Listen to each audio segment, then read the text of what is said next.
नमस्कार, स्वागत है आपका कहता है वोटर के नए और इस खास एपिसोड में मैं हूं आपके साथ प्रतीक। आज हम आप पहुंचे हैं प्रदेश की औद्योगिक नगरी सतना, लेकिन बहुत धीरे गति से चल रहा है। ये सतना रीवा की रोड की बात करें तो वो 10-15 साल हो गए, अभी कंप्लीट नहीं हुई। थोड़ा बहुत सफाई की योजना तो अच्छी हुई है, बाद में अब थोड़ी बहुत बिगड़ती हुई जा रही है। अब आगे देखते हैं क्या होता है। सरकार की तो अच्छी नीति है। उतना तो नहीं है लेकिन हो गया, पहले से कुछ सही है। साफ सफाई वगैरह भी सही है, रोडों की भी। स्मार्ट सिटी का तमगा है, तो क्या स्मार्ट शहर बन पा रहा है शहर आपका? उतना नहीं है, बस थोड़ा मोड़ा सही लग रहा है। ये देखें ये वाला जो अभी बना हुआ है जो फ्लाईओवर, ये तो 7 साल लग गए बनने में, एक फ्लाईओवर। और जो वहाँ पे रीवा में देखे तो बहुत सारे फ्लाईओवर जो कि 2-3 साल में कंप्लीट हो गए।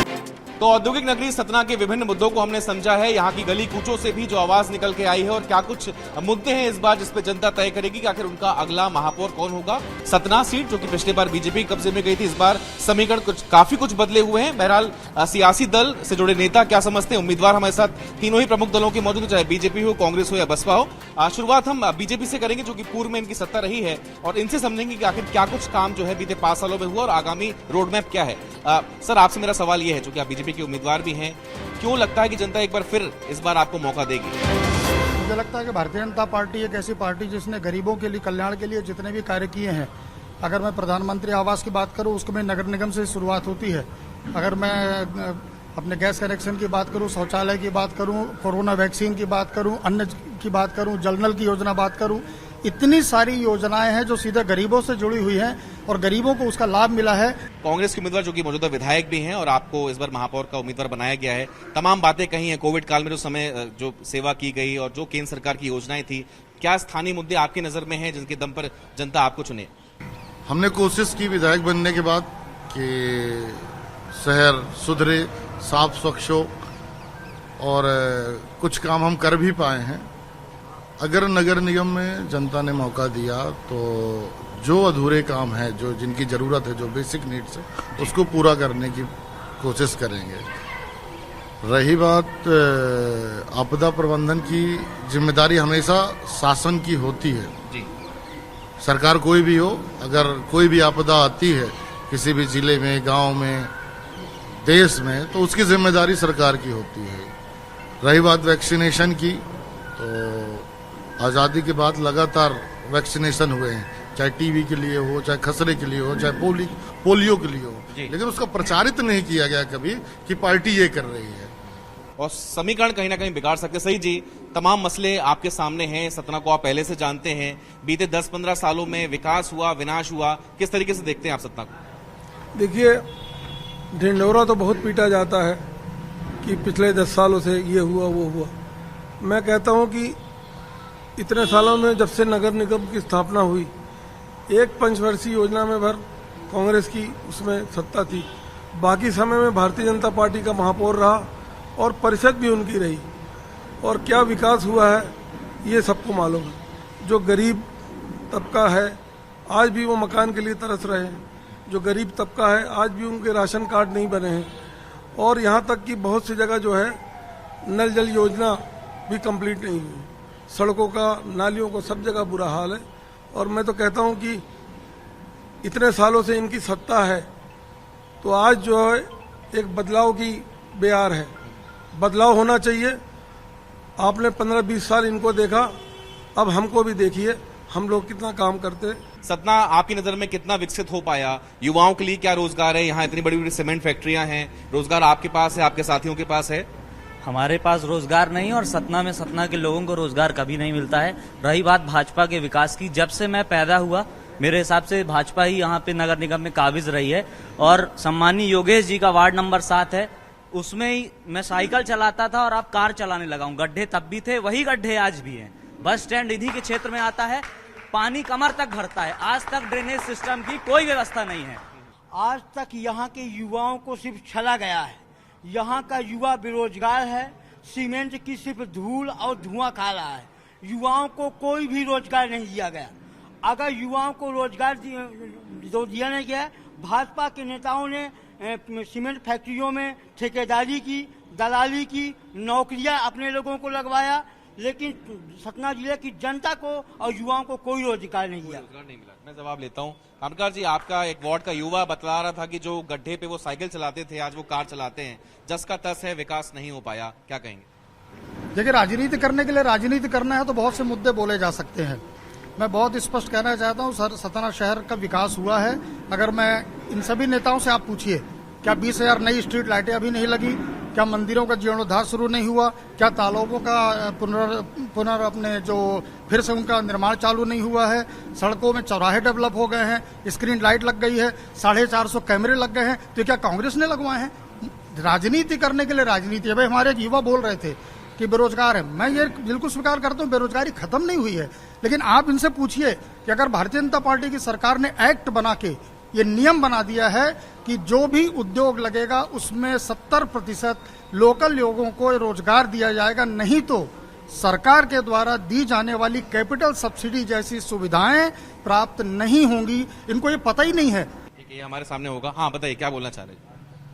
मैं ये बोलना चाहता हूं, हालांकि इस समय मध्य प्रदेश भारतीय जनता पार्टी सरकार ने नशा को सस्ता कर दिया है। उसी नशे पे आके भारतीय जनता पार्टी के लोगों को ये नहीं मालूम कि जलावर्धन योजना भारतीय जनता पार्टी की देन नहीं है। ये जलावर्धन योजना कमलनाथ की यूपीए सरकार की देन है। पहले तो ये बताएं कि आपने अपनी योजना में कितना पानी दिया। दूसरी बात, यहाँ के महापौर भारतीय जनता पार्टी प्रत्याशी श्रद्धेय माननी बैठे हैं, इनको ये नहीं मालूम कि सरकार ने 50% का रोजगार का वादा किया था कि 70% रोजगार का वादा किया था। तीसरी बात, 70 साल में कांग्रेस ने नेता पैदा किए, जनसेवा पैदा किए, और यहाँ भारतीय जनता पार्टी की सरकार ने 70 साल में नेताओं को अपराधी बनाने का काम किया। यहाँ पे मुझ जैसे समाज सेवी को गुंडा का दर्जा दिया गया और थाने पे जाके गुंडागर्दी के लिए मुझको प्रमाण पत्र देकर मुझको स्लेट बत्ती लेके खड़ा करवाया गया। आपके यहाँ पे जो गुंडा थे उनको महापौर बना के बैठाया गया और आपने अपनी सदस्यता दिलाई गई। आप कैसी बात करते हैं? आप दो मुही बात करते हैं। आप बात कीजिए रोजी रोटी और मकान की, लेकिन आप बात करते हैं हिंदू मुस्लिम पाकिस्तान की। जब भी चुनाव आता है तो आप बात करते हैं। आप बताइए आपकी रीति नीति में क्या है? आप बताते हैं भारतीय जनता पार्टी स्वच्छ है, पूरी कांग्रेस को लेके आपने भर दिया है अपनी पार्टी पे दरी उठाने के लिए। आपके जो कार्यकर्ता हैं आज भी बेचारे लाइन लगाए हुए खड़े हुए हैं। आप अपनी पार्टी कार्यकर्ताओं की अहमियत जानिए, उसके बाद हमारी पार्टी पे आप बोलिए कि कांग्रेस क्या है क्या नहीं है। बड़े आरोप जो है वो यहाँ पर लगाएगा। हाँ, बताइए, बोलिए। सुना आपने वो भाई को, क्या जवाब है? कांग्रेस 2018 में कमलनाथ जी ने सरकार बनाई, बोला बेरोजगारी भत्ता देंगे 4,000। कहाँ है? प्रदेश सरकार कांग्रेस बनने के बाद आयुष्मान योजना बंद कराया, युवाओं का रोजगार कहाँ है? आज सतना का युवा रोजगार, सतना स्मार्ट सिटी में है, 3 तालाब स्मार्ट सिटी के बन रहे हैं। सतना में एरोड्राम का काम हो रहा है, सतना में पार्क बन रहा है। आज पानी पहुँच रहा, हर वार्डों में पानी टंकी दिया। रात को लोग डब्बा लिए खड़े रहते थे पानी के लिए। आज शहर में पानी घर घर में पहुंच रहा, बिना मोटर चालू किए पानी पहुंच रहा। पूछिए कांग्रेसियों से, फिल्टर होके आ रहा है पानी, 4 फिल्टर प्लांट चल रहे हैं। पूछिए पीएचई के अधिकारी को बुलाइए। ठीक है भाई, पानी मिल तो रहा है, ये कह रहा है। कहाँ गए? हाँ, आइए। पानी मिल तो रहा है आपको, वो कह रहे हैं। भारतीय जनता पार्टी के जब से मैं पैदा हुआ है, जानने लायक हुआ हूँ, सरकार थी और नगर निगम में इतना भ्रष्टाचार है। जन्म प्रमाण पत्र और मृत्यु प्रमाण पत्र बनवाने के लोगों को दर दर भटकना पड़ता है, 500 रुपए देने पड़ते हैं। इस भारतीय जनता पार्टी के 3 महापौर थे, लेकिन ये भ्रष्टाचार है। नगर निगम में भ्रष्टाचार अधिकारी बैठे हैं, 3 बार इनका महापौर रहा। कोई विकास कोई काम नहीं, सड़क के आज गड्ढे बनी हुई है। किसी भी शहर का 10 गुना संपत्ति कर बढ़ाया गया महापौर जी द्वारा। और इसी सर आप कुछ बोल रहे थे जी, आप कुछ बोल रहे थे, बताइए। देखिए, सही बात तो ये है कि जो वर्तमान परिवेश में एक बात आपको अहम मुद्दा बता दूं कि आज तक सतना नगर निगम के इतिहास में भारतीय जनता पार्टी से कोई भी पुरुष महापौर नहीं बना। महिलाएं बन चुकी हैं, नहीं बने। कोई इलेक्टेड बॉडी बता दीजिए पुरुष। उनका कहना है इस बार बनेगा। वो तो भविष्य के गत में है, सीधी बात। दूसरी बात, जो विकास योजनाएं चल रही, मैं आपको बता दें कि 50% स्मार्ट सिटी की जो योजनाएं जो कंप्लीट हो चुकी हैं, प्रशासन को हैंडओवर हो चुकी, उनमें जांच चल रही है। नगर निगम के तकनीकी अमले को कई में जुर्माना भी लग चुका है। ठीक है, अब इससे बड़ा प्रमाण क्या देखेंगे? साइकिल ट्रैक करोड़ों रुपए का बनाया गया, वहाँ सब्जियों की दुकानें, अभी आप चल के देख सकते हैं। बीजेपी का सांसद है, 20 साल से क्या विकास कर दिया नई बस्ती में? क्या विकास किया है? रोजगार के नाम पे केवल पकौड़े तलने की सलाह दी जाती है सरकार के द्वारा। ये बताएं। जी हाँ, आप अपना बोलना चाह रहे थे, बताइए। मैं बताना चाहता हूं कि भारतीय जनता पार्टी ने विकास किया है, ये बिल्कुल सही बात है। महापौर जी हमारी जब महापौर बनी ममता पांडे जी, उनके घर में जब से कन्नी स्टार्ट हुई, कन्नी चलना, वो 5 साल तक कभी कन्नी नहीं बंद हुई। सांसद जी हमारे आज भी इतना विकास कर रहे हैं कि पूरे फैक्ट्री में जितने भी भारतीय जनता पार्टी के कार्यकर्ता हैं, चाहे युवा मोर्चा के कार्यकर्ता है, सब के सब उनको रोजगार दिया गया है। कोई भी यूथ कांग्रेस के लोगों को रोजगार नहीं दिया गया है, किसी भी युवाओं को रोजगार नहीं दिया।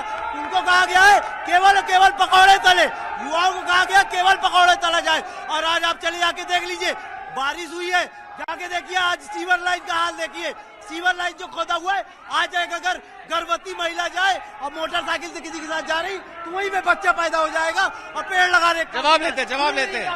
हाँ, जवाब लेते हैं। जी जी, देखिए ये माननीय प्रधानमंत्री जी का कार्य है।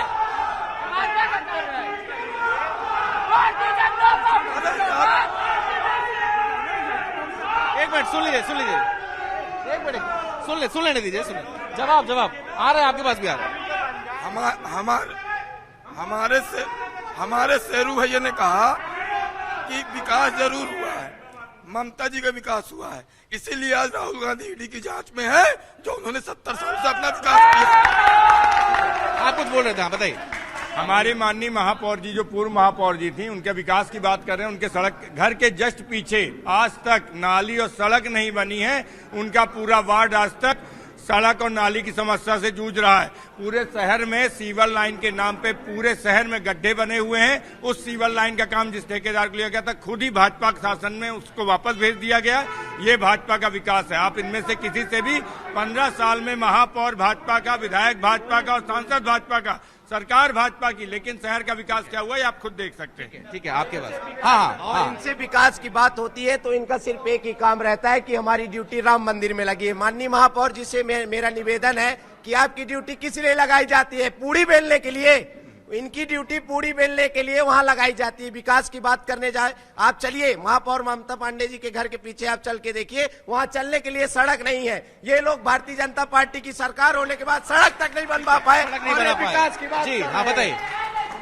भारतीय जनता पार्टी भ्रष्टाचार, उसकी विकास की बात करती, बगल में इमारत है ये विकास की, इसमें लाखों करोड़ रुपए का भ्रष्टाचार हुआ है। चौपाटी आज तक चालू नहीं हुई। पंडीलाल चौक में सौंदर्यीकरण के नाम पे करोड़ों का घोटाला हुआ है। बताइए क्या बोल रहे हैं जी। मैं ये कहना चाहता हूँ, मैं बीजेपी और कांग्रेस के लोगों से ये कहना चाहता हूँ, भारत देश आजाद होने के बाद दोनों पार्टियों ने बारी बारी से राज किया और अब कह रहे हैं कि हमने ये विकास किया, वो भी विकास किया, तो दोबारा सत्ता में आने की जरूरत क्या है? दूसरे को मौका दो ना।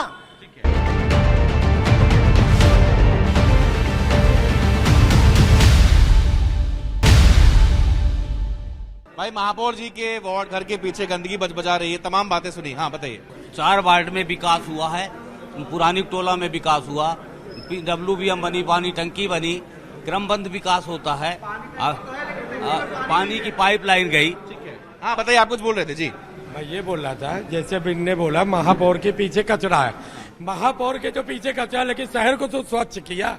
आज हर घर घर में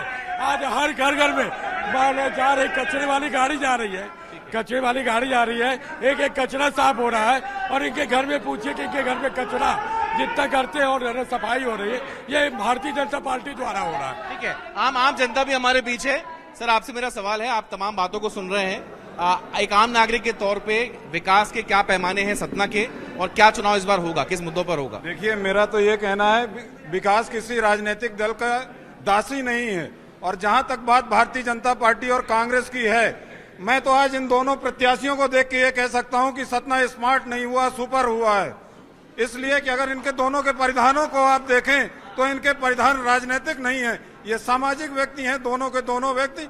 और दोनों व्यक्तियों को मैं एक खुली चेतावनी भी देता हूं कि सतना को स्मार्ट बनाने की जो पहल आपने चालू की थी, उस पहल को इसके पहले सुपर सिटी बनाया गया। सुपर सिटी की अगर आप अवधारणा रखें तो सुपरमैन वो होता है जो पूरे कपड़े पहनों के ऊपर गंजी पहनने का काम करता है। वही काम इस प्रदेश की सरकार ने सतना की RCC रोडों के ऊपर डामरीकरण करने का काम किया। आपदा में प्रबंधन, आपदा में अवसर ढूंढने की अगर बात हुई तो विकास, जी हाँ, जिस शब्द विकास की आप गाथा की बात करते हैं, वही विकास शुल्क, भवनों के विकास शुल्क में 10 गुने की बेतहाशा वृद्धि कोरोना काल में हुई।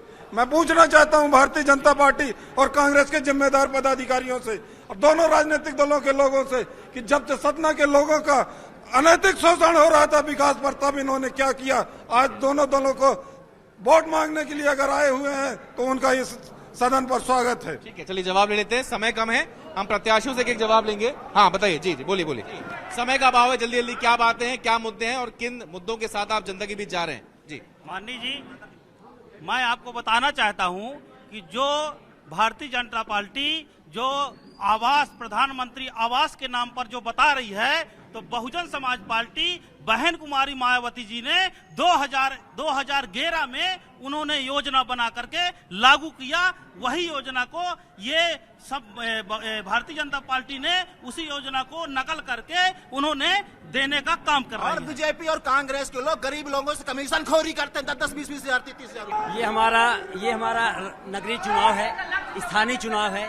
इसमें हमेशा ये मुद्दा हमें देखना चाहिए कि हमारा कौन सा प्रत्याशी कितना समय दे सकता है।